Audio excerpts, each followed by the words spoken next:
22장 1절에서 16절까지 말씀인데요. 오늘 말씀도 좀 길어서 읽으면서 이렇게 나가보자 합니다.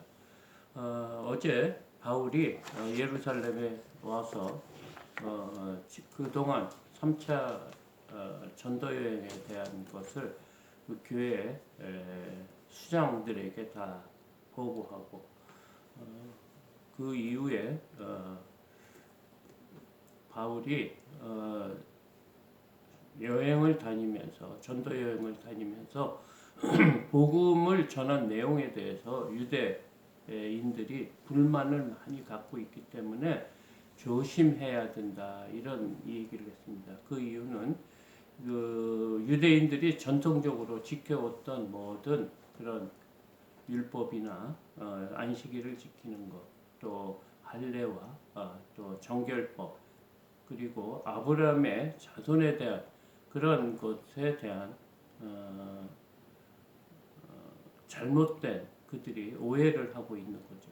그러니까 구원을 받는 길은 오직 주 예수 그리스도 이름을 믿는 믿음으로 구원을 받는다는 그런 구원의 복음인데 그들은 하나님의 선택받은 선민이라는 것, 그 다음에 율법을 지키고 할례 이런 것으로 구원을 받는 줄 알고 있는 거죠. 여전히.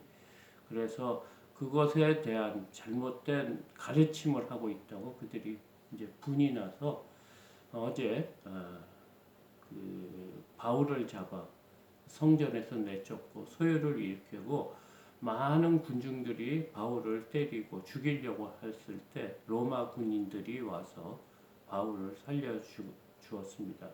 그래서 너무 심하게 바울에게 해를 끼치기 때문에 영내로 들어가자 이런 결정을 하고 영내로 가는 도중에도 많은 사람들이 달려와서 죽이려 하고 큰 소리로 지르고 이러기 때문에 지금 로마 군인은 바울을 쇠사슬을 묶고 영내로 들어가는 도중에 바울이 천부장에게 내가 지금 나를 죽이려 하는 백성에게 말할 수 있는 기회를 달라 이런 부탁을 했습니다. 그래서 어제 천부장이 그 바울의 말에 이렇게 승낙을 했습니다.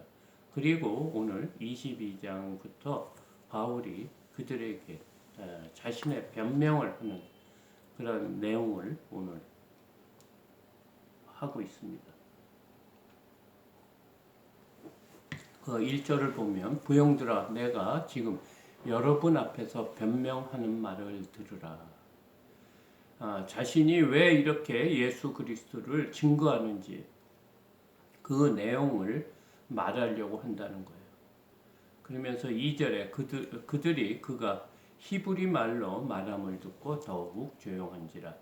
이어 이르되 그들이 이제 바울이 히브리 말로 하니까 더욱 조용해진 거예요. 저런 무식하고 하나님을 잘못 알고 있고 또 뭐라 그럴까 우리의 그 선민 의식을 말살하는 저런 사람이 어떻게 히브리 말을 하느냐 이렇게 깜짝 놀란 거예요. 이 히브리 말은 사실은 아주 그 지식이 있고 학자들만 이렇게 사용하는 그런 말이에요. 그들이 이제 들을 수는 있는 거죠. 근데 말할 수 있는 것은 그 당시는 아람어라고 하는 그 언어를 썼습니다. 그리고 외국 사람들은 이제 헬라어를 썼죠. 근데 이제 바울은 교육을 많이 받았기 때문에 아람어, 히브리어, 또 헬라어 이런 모든 언어를 이렇게 다 섭렵했어요. 그러니까 굉장히 유식한 사람이죠. 능력, 인텔이었습니다. 그래서 3절에 나는 유대인이라는 거예요. 이 길리기의 다소에서 났고 이 성에서 자라 가말리엘의 문화에서 우리의 조상들의 율법에 엄한 교훈을 받았고 오늘 너희 모든 사람처럼 하나님께 대하여 열심히 있는 자라. 자신에 대해서 이렇게 말하고 있습니다. 자신이 유대인이라는 거. 너희와 같은 동족이라는 거예요. 지금. 그리고 다소에서 났고 가말리엘의 문화에서 율법을 배웠다는 거, 공부를 했다는 거예요. 그 당시 가말리엘은 최고의 그 학자였습니다. 그리고 가장 정통적으로 율법을 가르치는 그런 아주 랍비였어요. 그러니까 가말리엘의 문화에서 공부했다는 것은 최고의 교육기관에서 귀족, 지금 같으면 귀족 교육을 받았다는 그런 말입니다. 그래서 그곳에서 무엇을 공부했냐면 율법을 공부했는데 엄한 교육을 받았다는 거예요. 어렸을 때부터. 그러니까 율법에 대해서는 자기도 얼마나 대단한 열성을 가지고 지금까지 믿음 생활했는지 모른다고 하면서 오늘 너희 모든 사람처럼 너희처럼 하나님께 대해서 열심히 있는 자라. 그러니까 하나님을 그렇게 열심으로 믿었다는 것을 지금 말하고 있습니다. 4절 나도 이 도를 박해하여, 이 도가 뭡니까? 예수 그리스도를 믿는 그런 사람들, 그리스도교를 믿는 사람을 박해하여 사람을 죽이기까지 하고 남녀를 결박하여 옥에 넘겼노니. 그러니까 그동안 제가 나도 너희와 같이 그리스도가 그 이단인 줄 알고 잘못된 건 줄 알고 그리스도를 믿는 자들을 잡아가지고 죽이기까지 하고 그 죽이기 위해서 결박하러 다녔다는 거예요. 붙잡으러 다녔다는 거예요. 그래서 옥에도 넘기고 사람도 죽이고 뭐 이런 식으로 살아왔다는 거예요. 5절 이에 대제사장과 모든 장로들이 내 증인이라. 너희들이 지금 대제사장들도 알 거 아니냐 이거예요. 나에 대해서. 왜 그러냐면 또 내가 그들에게서 다메섹 형제들에게 가는 공문을 받아가지고 거기에 있는 자들도 결박하여 예루살렘으로 끌어다가 형벌을 받게 하려고 가더니. 자신이 어떤 일이 있었냐면 예루살렘 교회에 박해가 있으므로 기독교인들이 다 흩어졌잖아요. 그래서 뭐 여러 곳으로 갔기 때문에 특히 중요한 도시에 이제 다메섹이라는 곳에 이제 공문을 가지고 왔다니까요. 그러니까 대제사장들과 모든 장로들이라는 말은 그 당시에 최고 사법기관, 입법기관, 행정기관과 같은 사내들인 공회에서 사람들을 기독교인을 잡을 수 있는 정당성 공문을 가지고 다메섹에 이렇게 가는 도중에 그래서 그곳에서 가서 기독교인을 잡아오려고 그리고 예루살렘으로 데리고 와서 지금과 같은 형벌을 주기 위해서 이렇게 다메섹으로 갔다 이거죠. 6절 가는 중에 다메섹에 가까이 갔을 때 오종쯤 되어 호련히 하늘로부터 큰 빛이 나를 둘러 비치매. 다메섹으로 가는 도중에 정오가 된 거죠. 그 정도로 그 시간대 아주 정오 때가 가장 밝은 때 그 빛보다 더 큰 빛, 더 밝은 빛이 호련히 자기를 비쳤다고 합니다. 그래서 7절 내가 땅에 엎드러져 들으니 그 빛 때문에 견딜 수가 없어 땅에 눈이 부시고 그러니까 엎드려진 거예요. 그리고 소리가 있어 이렇게 들은 겁니다. 소리가 있어 이르되 사울아 사울아 내가 왜 나를 박해하느냐 하시거늘. 그 바울이 예전 이름이 사울이었습니다. 그러니까 유대교를 열심히 하나님을 열심히 믿을 때 유대인처럼 그때 이름이 사울인데 하늘에서 사울아 사울아 내가 왜 나를 박해하느냐 하시거늘. 8절 내가 대답하여 주님 누구시니까 하니 이르시되 나는 내가 박해하는 나사렛 예수라 하시더라. 하늘에서 이렇게 음성이 들렸는데 바울아 네가 왜 나를 박해하고 있느냐. 그러니까 바울이 대답하기 위해 하는데 주님 당신은 누구십니까? 이렇게 얘기하시는 분은 누구십니까? 하니까 하늘에서 나는 내가 받게 하는 나사렛 예수라 하시더라. 나사렛 예수라는 것은 예수님이 자란 그 지역입니다. 나사렛. 그 나사렛 예수라는 거예요. 그래서 너무 깜짝 놀란 거죠. 자신은 하나님을 잘 섬기기 위해서 믿음을 바로 믿기 위해서 이단과 같고 잘못된 복음을 전하는 자를 잡으러 다니고 그 하나님을 위해서 최선을 다하고 있는데 지금 하늘에서는 왜 나를 박해하느냐? 내가 예수다 이거예요. 나사렛 십자가에 달려 죽은 바로 그 사람. 그분 나사렛 예수인데 너가 지금 나를 박해하고 있다는 거예요. 그 기독교인을 잡아가는 것이 예수님을 박해하는 것하고 똑같다는 그런 하늘의 음성을 들었습니다. 9절 나와 함께 있는 사람들이 빛은 보면서도 나에게 하시는 이 소리는 듣지 못하더라. 그러니까 바울은 하나님의 그 소리, 영적 귀가 열린 거예요. 그 주위에 있는 사람은 호련히 그 밝은 빛이 비치는 것까지는 느꼈지만 그 천둥 같은 소리는 들리지만 그 소리가 어떤 소리인지 듣지 못했다는 거예요. 10절 내가 이르되 주님 무엇을 하리이까? 주께서 이르시되 일어나 다메섹으로 들어가라. 내가 해야 할 모든 것을 거기서 누가 이르리라 하시거늘. 그러니까 바울이 그러면 저가 무엇을 해야 됩니까? 무엇을 해야 하나님을 잘 믿는 그런 믿음 생활입니까? 이렇게 물으니까 너가 지금 다메섹으로 들어가라는 그런 얘기를 합니다. 그리고 너가 할 일을 어떤 사람이 너에게 얘기할 거라 하니까 11절 나는 그 빛의 광채로 말미암아 볼 수 없게 되었습니다. 그러니까 눈이 이제 먹은 거예요. 그러니까 육적인 눈이 이렇게 볼 수 없게 되었습니다.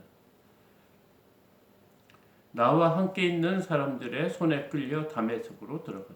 그러니까 눈이 안 보이고 또 그러자 같이 간 동료들에 의해서 이제 다메섹으로 이제 들어갔다고 합니다. 12절 율법에 따라 경건한 사람으로 거기 사는 모든 유대인들에게 칭찬을 받는 아나니아라는 이가 13절 내게와 곁에 서서 말하되 형제 사울아 다시 보라 하거늘 즉시 그를 쳐다보았노라. 지금 이제 그 눈이 멀어서 다메섹으로 들어가서 어떤 집에 있으니까 사실은 그 당시에 아나니아라는 그 사람에게 그 사람은 믿음이 좋은 사람이고 정평이 나온 거예요. 믿음이 좋기로 다메섹. 근데 따로 기도하고 있는데 하나님께서 성령께서 빨리 어디에 가서 바울이라는 사람에게 안수 기도를 하라 하니까 이 아나니아가 사실 여기 사도행전은 나오는 소리가 아니고 다른 복음서에서 이 내용을 말하는데 가지 않겠다고 그래요. 왜냐하면 그 사람은 기독교인을 잡아 죽이는 사람이고 우리를 해하려 왔다고 하니까 그 성령께서 아니라 이 사람은 내가 이방인을 위해서 미리 준비한 그릇이라고 그래요.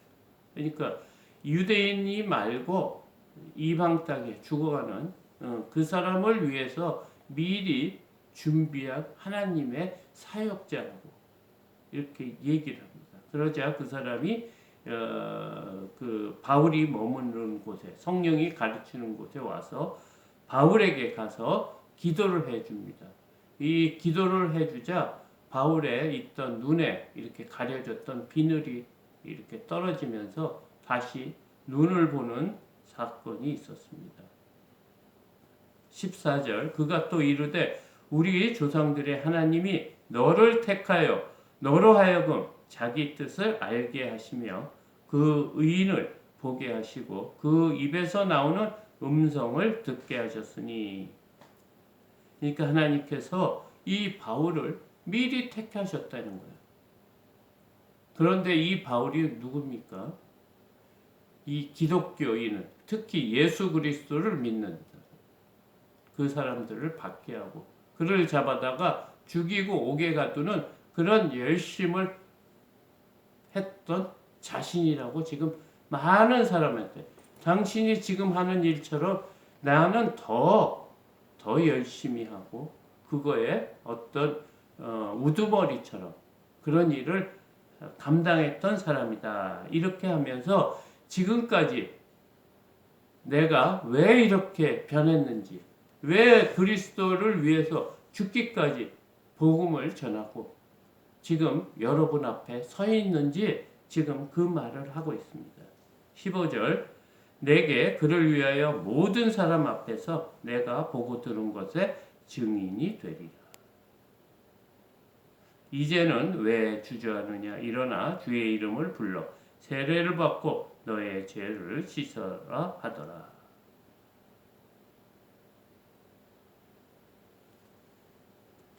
그러니까 지금 바울에게 무엇을 하나님께서 요구하시느냐? 너는 이방인을 위해서 세워진 그릇이라는 것, 사역자라는 것을 그가 바울이 분명히 알았다. 내가 지금까지 가말리엘 문화에서 율법에 대해서 정통이고 권위 있는 그런 그 랍비 밑에서 공부를 하고 어렸을 때부터 엄하게 아주 열심히 최선을 다해 율법을 지키며 살아왔고 그 열심으로 그리스도인 예수 그리스도를 믿는 자들을 잡으러 열심이었답니다. 그 일을 위해서 사람을 죽이기까지 하고 잡아 옥에 가두고 또 곡물을 가지고 흩어져 있는 사람들까지 잡으러 다녔던 나였는데 내가 예수 그리스도를 만났다는 거예요. 살아계신 하나님의 독생자 예수가 3일 만에 부활하신 그분을 내가 만났기 때문에 내가 지금 이렇게 변했다는 그 말을 하고 있습니다. 이것이 우리가 알고 깨닫고 이 말씀을 붙들고 살아야 돼요. 우리도 이 유대인처럼 잘못된 신앙관에서 믿음 생활을 할 수도 있어요. 자기 원하는데 아니면 그 교회 내가 나가고 있는 교회의 전통을 생각하면서 그 일 때문에 그런 믿음의 어떤 성령 때문에 잘못된 믿음인지도 모르고 믿음 생활을 할 수 있는 우리가 꼭 필요한 것은 이 말씀을 통해서 깨달아야 됩니다. 그것이 성령의 역사를 통해서 꼭 이렇게 바울처럼 하나님의 소리를 듣는다든가 또 밝은 빛을 경험하는 수도 있겠지만 우리는 하나님 성경에는 믿음은 들음에서 나고 들음은 예수 그리스도의 말씀으로 통해서 믿음이 자란다고 해서 우리가 굳건히 붙잡아야 될 것은 예수 그리스도의 말씀, 성경 말씀이죠. 그래서 우리가 예수님을 만나야지 우리가 변할 수가 있어요. 체험이 있어야 돼요. 그렇기 때문에 우리가 성령을 받기 위해서 최선의 노력을 해야 돼요. 그래야지 바울처럼 기쁨을 가지고 믿음 생활하며 지치지 않고 변하지 않는 분명한 하나님의 복음을 들고 살아갈 수 있습니다. 오늘 본문에서 바울의 왜 그동안 1차, 2차, 3차 많은 고난과 배고픔과 추위와 고난과 고통과 옥에 갇힘과 돌에 맞음과 여러 가지 교훈을 또 이런 귀한 복음을 전하는 것 지금도 쓸 수도 없고 정말 이렇게 보통 사람은 다 누워 있어야 될 이런 입장에서도 그 모든 역경과 아픔과 고통을 참고 지금 일어나서 복음을 전하려고 하고 있습니다. 본격적인 주의 그리스도의 복음은 내일이 아니죠. 월요일 날 이 내용이 나옵니다. 또 우리가 날마다 이렇게 하나님 앞에 나오는 것은 지금은 우리의 믿음이 굉장히 낮고 이 말씀의 그 진리의 말씀을 다 이해하지 못하지만 우리가 매일 꾸준히 신실하게 변함없이 주님 앞에 이렇게 섰을 때 성령님께서 역사하시고 그런 성령의 역사가 없으면 우리가 믿음 생활할 수 없고 사람이 변할 수가 없습니다. 우리가 믿음 생활하면서 이렇게 믿음의 깊이가 깊어져야 됩니다. 그것은 성령의 역사입니다. 자신을 한번 돌아보시기 바랍니다. 지금의 내 상태와 과거 1, 2년 아니 5년 전하고 내 모습하고 비교하면 지금이 하나님 앞에 더 가까이 가는 삶을 살면 하나님이 나를 지금 이끌고 있다는 그런 믿음을 갖고 있습니다. 정말 내 삶 속에 아무 변화가 없고 옛날과 똑같고 정말 변하는 거 없고 정말 하나님이 함께 해 주시지 않는다는 그런 마음이 들 때 지금의 내 모습과 과거의 모습을 비교해 보면 변한 것이 분명히 있을 겁니다. 이렇게 새벽 기도회를 참석하는 것부터가 변했다는 증거예요. 그러니까 하나님께서는 때가 이르면 우리를 아주 변화를 주고 기쁨을 주고 또 복음의 가치를 깊게 깨달을 수 있는 그런 때를 주실 거라고 믿습니다. 하나님께서는 바울만 사랑하는 것이 아니고 베드로만 사랑하는 것이 아니고 또 그 초대교회에 있을 때 그 성도들만 사랑하는 게 아니고 지금도 하나님을 믿고 따르려고 열심을 내는 사람들에게 하나님께서 함께 해주신다고 말씀하셨습니다.